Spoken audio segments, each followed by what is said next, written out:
down to under $1 million in actual cap space and bleeding out 4 straight-up starters in the secondary. That isn't a transition phase, that's a structural deficit. You can't survive November in this league with a patchwork defensive backfield. Offenses exploit cheap labor. We're staring down a championship window here in 2026. But if Poles doesn't leverage future capital to plug these gaps right now, the math simply won't hold up by Thanksgiving. We're going to break down the $46 million edge rusher sweepstakes with Kayvon Thibodeaux and the bidding war for Dexter Lawrence in a second. But hold your ground, because right at the very end of this tape, we've got a brutal $13.1 million cap puzzle. A disgruntled Pro Bowl slot defender just formally demanded out of the AFC South, and acquiring him forces a massive positional shift that changes the entire coverage scheme. Drop a like on this breakdown if you want the cold numbers behind the moves, not the PR spin. We're staring down the barrel of the draft, and the defensive line is still screaming for help. The front office is hunting for an edge rusher, and they're ready to make a move either right before we go on the clock later this month or right after the dust settles. Word just leaked over the weekend about a massive $46 million defensive weapon, Kayvon Thibodeaux, who might actually be up for grabs. Jason LaCanfora over at SportsBoom dropped the report this Sunday, making it crystal clear. Thibodeaux is fully expected to be packing his bags and wearing a different uniform before April is officially in the books. LaCanfora flat out stated there's a heavy expectation among rival general managers that Thibodeaux will be shipped out by day 2 of the draft 2 weeks from now, maybe even before that. Finally, a timeline we can work with. New York is a volatile market, and sometimes an asset requires a new system to maximize return. Extracting him from that environment is a calculated risk with a high ceiling. The report also quoted a league executive who's been deeply involved in major trades with the Giants before. That insider made it known that New York is fully prepared to pull the plug and move on from Thibodeaux right now if they can get a third-round pick in exchange. A third-rounder for a player with his athletic profile? That's pennies on the dollar compared to his original draft pedigree. The market inefficiency here is obvious.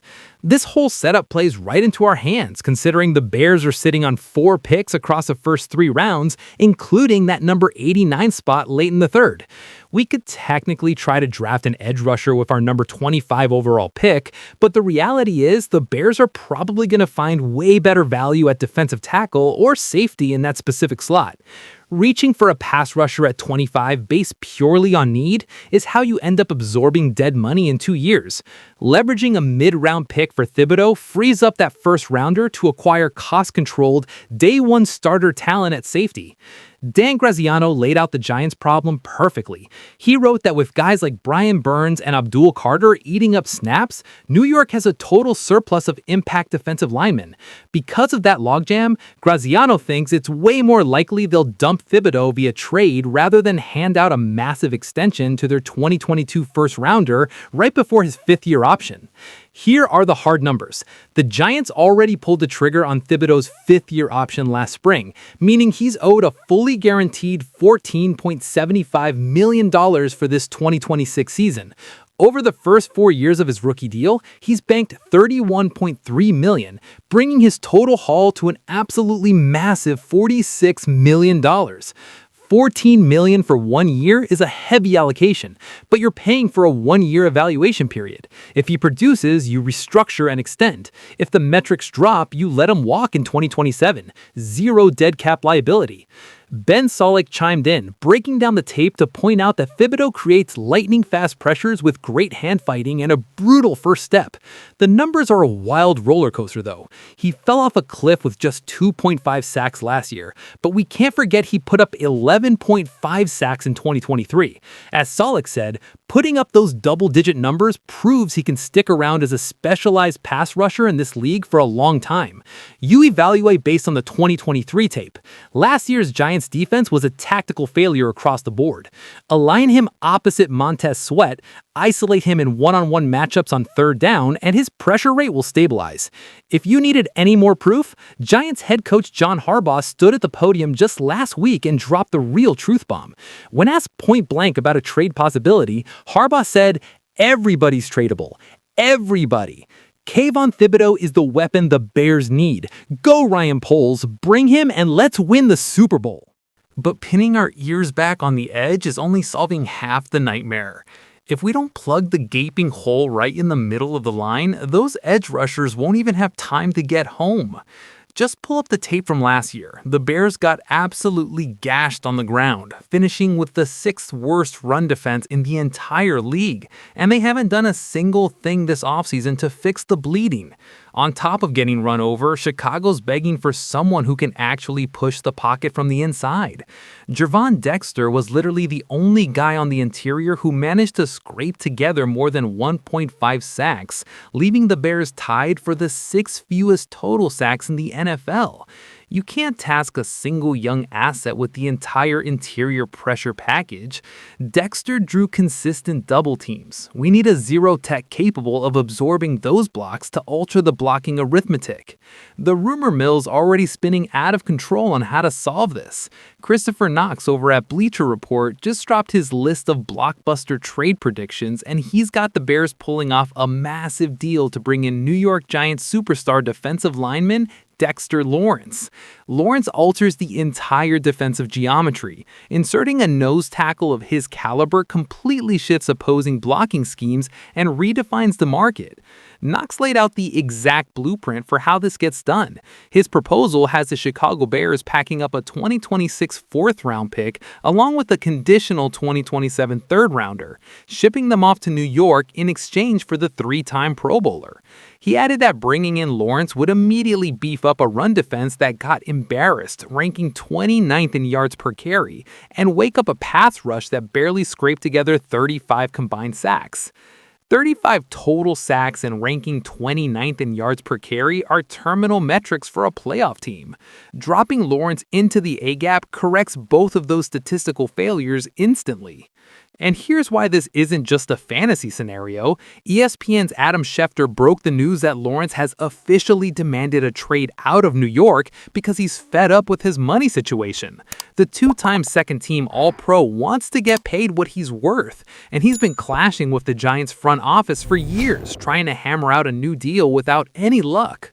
But not everyone thinks New York's gonna just hand him over. ESPN reporter and Giants beat guy Jordan Raanan threw some cold water on the idea, saying he highly doubts the Giants actually pull the trigger because Lawrence is the absolute heartbeat of their defense. Raanan also crushed the idea of a cheap trade, making it clear that the asking price for Lawrence is going to be at least a 2nd-round pick, meaning Knox's idea of a 4th and a future 3rd is just a pipe dream. The Bleacher Report valuation was artificially low. A baseline 2nd-round pick is the realistic market cost, but exchanging a day 2 pick for a fully realized all-pro asset is still a high-yield investment. Yeah, the veteran hit a slump in 2025, but the entire Giants organization was a total nightmare last year. Just check out his numbers in the 3 years before the wheels fell off. Lawrence racked up 21 total sacks, bringing down the quarterback 7.5 times in 2022 and a brutal 9 times in 2024.